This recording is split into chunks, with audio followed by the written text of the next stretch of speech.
सबसे पहले तो आप सभी को नववर्ष की हार्दिक शुभकामनाएं। 2026 आपके जीवन में खुशियां लाए और खुशियों से आपके जीवन को भर दे।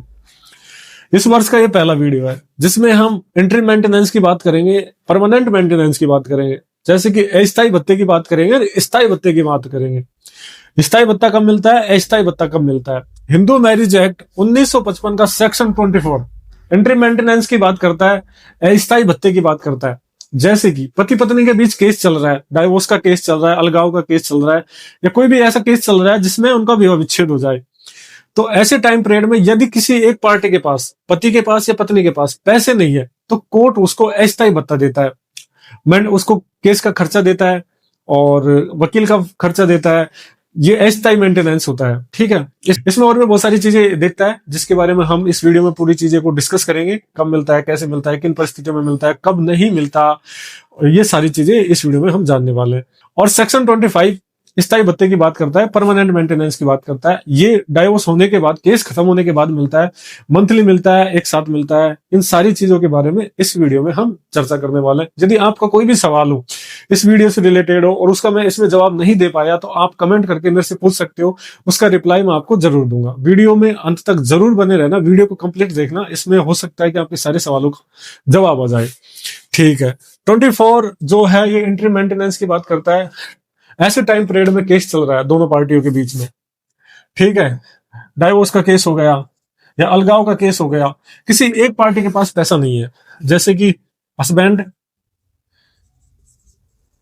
या वाइफ, दोनों की जो कंडीशन है वीक है, कैपेबल नहीं है कमाने के लिए। कोर्ट ये सारी चीजें देखता है। ऐसे नहीं है कि डायरेक्ट मेंटेनेंस दे दिया, एक पार्टी ने अप्लाई किया तो उसको दे दिया, ऐसा नहीं है। कोर्ट कंडीशंस देखता है कि कौन सी पार्टी जिसको नीड है उसी को मेंटेनेंस दिया जाता है। ऐसा नहीं है कि किसी को भी दे दिया जाए, ठीक है। ये कब मिलता है, कैसे मिलता है, इन सब चीजों में बात करते हैं। जब ये तो एक तो कब मिलता है, स्थायी भत्ता कब मिलता है, जब केस पेंडिंग हो, जैसे कि जब केस पेंडिंग हो,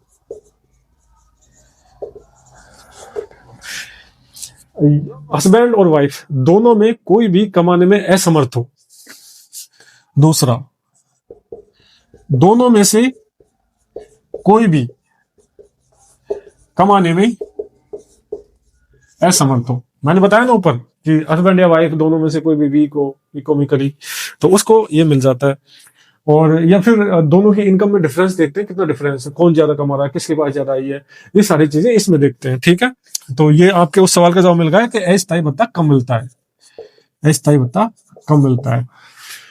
जब केस पेंडिंग हो, हस्बैंड वाइफ दोनों की आय देखता है, दोनों में डिफरेंस देखता है, दोनों में से किसी को भी मिल सकता है। ऐसा नहीं है कि वाइफ को मिलेगा या हस्बैंड को मिलेगा, दोनों में से किसी को भी मिल सकता है। अस्थायी भत्ता कब मिलता है, इस सवाल का जवाब मिल गया।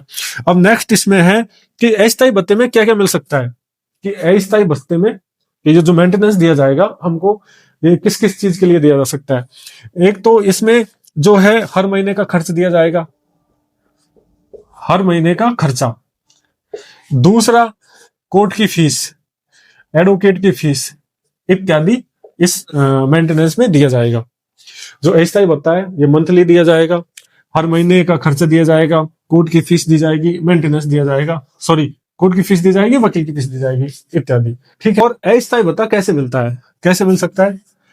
एक तो इसमें सेक्शन 24 की अर्जी लगानी पड़ेगी, अर्जी सेक्शन 24 की, ठीक है। दोनों पक्षों की इनकम का एफिडेविट चाहिए, इनकम का एफिडेविट चाहिए। और जो कोर्ट है वो आय देखती है, दोनों की जीवन स्तर देखती है, जैसे कि लाइफ स्टाइल, कौन कितनी बढ़िया तरीके से जी रहा है। उसके बाद कोर्ट अस्थायी भत्ता जो तय करता है।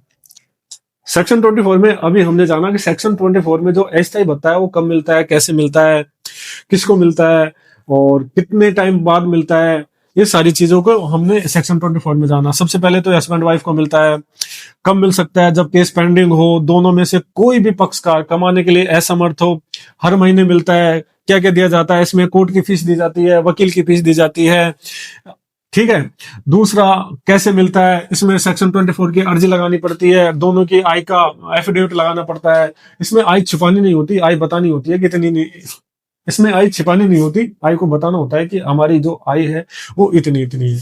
ठीक है, दोनों की लाइफ स्टाइल को देखा जा सकता है कि दोनों की लाइफ स्टाइल में कितना डिफरेंस है, तब जाके सेक्शन 24 का एंट्री मेंटेनेंस मिलता है। ओके, जीवन निर्वाह करने के लिए सेक्शन 25 मेंटेनेंस, एंट्री मेंटेनेंस देता है। कोर्ट ये कहता है कि जो एंट्री मेंटेनेंस है ये भीख नहीं है, एक तरह से लीगल राइट है, मिलना चाहिए, दोनों को अधिकार होना चाहिए बराबर से केस लड़ने का, इसलिए सेक्शन 24 के तहत एंट्री मेंटेनेंस दिया जाता है। 5 सेक्शन 25 परमानेंट मेंटेनेंस की बात करता है, स्थायी भत्ते की बात करता है। सेक्शन 25 परमानेंट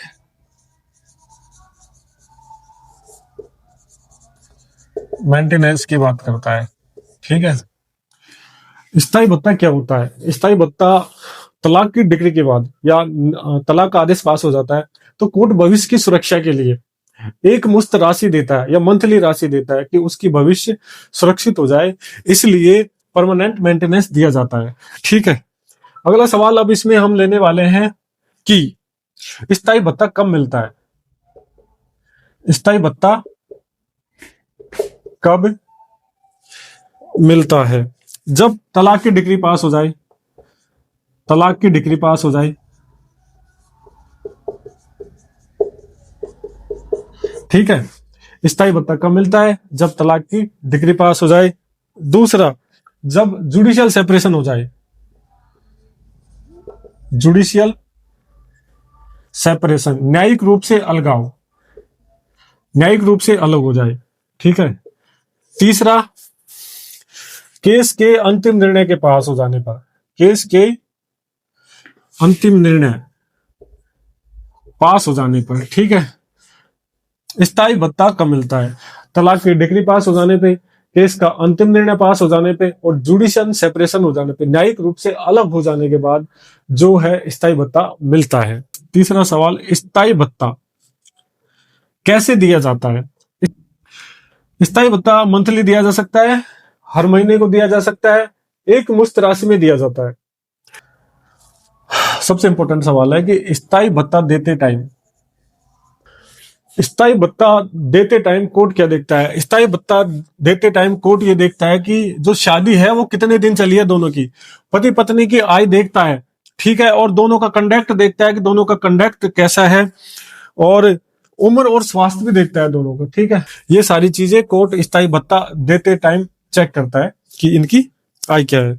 और स्थायी भत्ता जो है वो कब बंद हो जाता है? जब पत्नी दूसरी शादी कर लेती है, या फिर झूठ साबित हो जाता है कि जो ये भत्ता लिया था ये झूठा था। तीसरा, कि वो आर्थिक रूप से अब सक्षम हो चुकी है। इन सब चीजों को देखने के बाद स्थायी भत्ता बंद कर दिया जाता है। वीडियो कैसा लगा कमेंट करके जरूर बताइए। Thank you so much.